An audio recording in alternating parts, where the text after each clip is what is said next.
Elon Musk's recent warning about the potential drying of the Euphrates River has ignited a global conversation. This historically significant waterway, woven into biblical narratives and Mesopotamian history, is facing challenges due to dam constructions and geopolitical tensions, impacting nations like Syria and Iraq. Musk's cautionary words have prompted discussions about apocalyptic implications, linking back to biblical prophecies in the Book of Revelation. As concerns about climate change and international conflicts grow, the Euphrates emerges as a symbol of both environmental vulnerability and ancient predictions, stirring a complex dialogue at the intersection of past and present. The Euphrates River carries great historical and cultural weight, especially in biblical stories and ancient civilizations.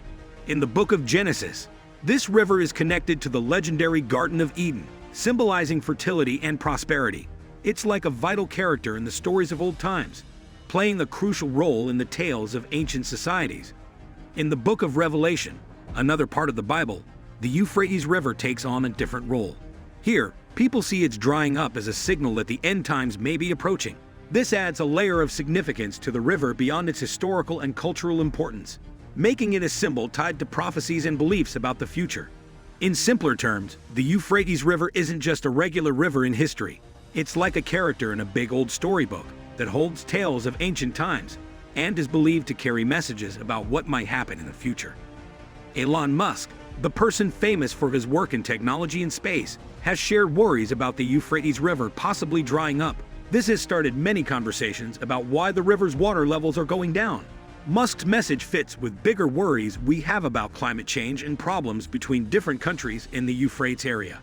He's like someone sounding an alarm, making people think about why the river is having problems. It's not just about the water going down. It's also linked to bigger issues like how we treat the environment and disagreements between nations.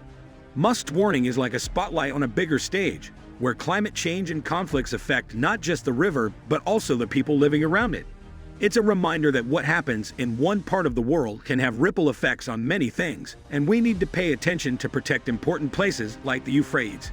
The Euphrates River's water going down is because of a few reasons, and one big player is the building of dams and problems between countries. Dams, which are like big walls in the river, are constructed for farming and making electricity. But these dams change how the river normally flows, affecting the water that goes to areas downstream. It's like rearranging pieces in a game, and not everyone getting the same number of pieces. Adding to this, fights between countries in places like Syria and Iraq make the situation worse. These disagreements make it tricky to manage the water properly. It's like trying to organize a party, but people aren't agreeing on how to do it. So the water levels in the Euphrates end up being affected by both the dams and the arguments between countries. Solving this puzzle needs cooperation between nations and finding ways to balance everyone's needs to make sure the river keeps flowing well. The Euphrates River having less water has started conversations about what's written in the Bible, especially in a part called the Book of Revelation. Some people think that the river getting dry is like a signal of really big and scary things that might happen in the future, kind of like a warning in an old storybook. In 2022, Pastor Joseph Kabuleta talked about this during a meeting, connecting the Euphrates drying to what the Bible says will happen. He thought it might mean that groups of countries would fight near the river. This mix of old writings and things happening now has made people wonder a lot about what it all means. It's like connecting dots between what was written a long time ago and what we're seeing today, making some folks believe that the Euphrates River's decline might be a part of something much bigger and important, according to what they read in ancient scriptures. The United Nations, like a big group of countries working together, has told us that things are getting really hot and the environment around the Euphrates River is not doing well. They're worried about heat waves and damage to the natural balance in that area. This trouble with the river is connected to climate change, which means the Earth's weather is changing. It's like the planet is getting warmer, and this is affecting the Euphrates. The higher temperatures and different patterns of rain and snow are making less water go into the river. Because of this, the balance in nature around the Euphrates is getting messed up. It's like playing a game where you need just the right amount of each piece. But now, some pieces are missing. This not only affects the river, but also the plants, animals, and people living around it. The bad effects of what's happening don't just stay in one place. They spread out and cause problems for everything connected to the Euphrates. So, taking care of the river is not just about the water. It's about keeping a whole ecosystem in good shape. The Euphrates River having less water is causing real problems for the people who live in those areas. The shortage of water is making it hard for communities to grow food because plants need water to grow, just like we need food to stay healthy. This is like trying to cook a meal without all the ingredients. Not having enough water also means challenges for keeping things clean and healthy. It's like trying to stay clean and feel good without enough water for washing and taking care of basic needs. This affects not just one person, but everyone in the community. Imagine a whole neighborhood facing difficulties because there's not enough water for everyone. To solve these issues, we need to really understand how different things connect, like the environment, problems between countries, and how people live.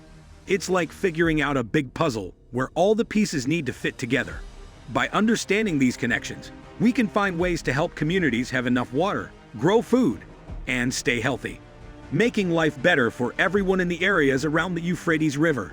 Fixing the problems with the Euphrates River needs countries to work together. It's like a big team effort where everyone needs to help. Using friendly talks and plans between countries, called diplomatic initiatives, is crucial.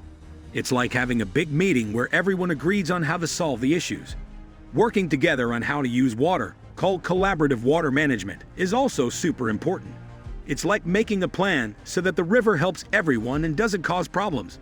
This is especially needed to deal with the big walls in the river, the dams, and the disagreements between countries, which are like hurdles in the way.